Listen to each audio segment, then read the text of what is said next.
তাহলে আপনি বলতেছেন নিবন্ধনে 3টাই করা হয়েছে, বাকি 25টা করা হয়নি। জি আপনি বলতেছেন ওই নিবন্ধন 3টাই করা হয়েছে, বাকি 25টা করার নাই। ভাই, আমি এবার কোনো অবগত না। এটা তো আপনার আমলেই হয়েছে, আপনার ক্ষমতা থাকতেই হয়েছে। আপনি চেয়ারে বসা অবস্থায় হয়েছে এগুলাই। হ্যাঁ, আমি তখন এটা দায়িত্বে ছিলাম না, পাসওয়ার্ডের দায়িত্বে ছিলাম না তখন। আচ্ছা, আরেকটা বিষয়ে অবগত করি ভাই।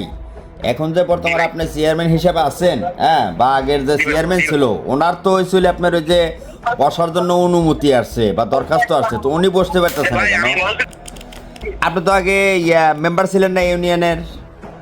জি জি মেম্বার ছিলাম। জি, এখন আবার এই যে আপনি চেয়ারম্যানে দায়িত্ব পাইছেন কতদিন হয়েছে? এই তো আপনারা মনে করেন যে 1 বছর 7-8 মাস হয়ে গেছে। 1 বছর 8 মাস, হ্যাঁ 7-8 মাস। হ্যাঁ 1 বছর 8 মাস। এখন যে আপনি বর্তমানে একটা ডুপ্লেস বাড়ি করতেছেন, এই বাড়িটা কার? এটা আপনার না? জি ভাই। একটা ডুপ্লেস বাড়ি করতেছেন, এই বাড়িটা কার? এটা আপনার না? জি ভাই, ভাই আমার ভাই, আমার আগে সাইড হলো বিল্ডিং ছিল, 3 সেট বিল্ডিং। হ্যাঁ, 3 সিট বিল্ডিং ছিল, এখন বর্তমানে হয়েছিল কোটি টাকা ডুপ্লেস করতেছেন। আর আমি কি ভাই ব্যবসা বাণিজ্য করি না। এটা তো স্বাভাবিক, প্রত্যেকটা মানুষের ব্যবসা বাণিজ্য থাকতেই পারে বা করতেই পারে।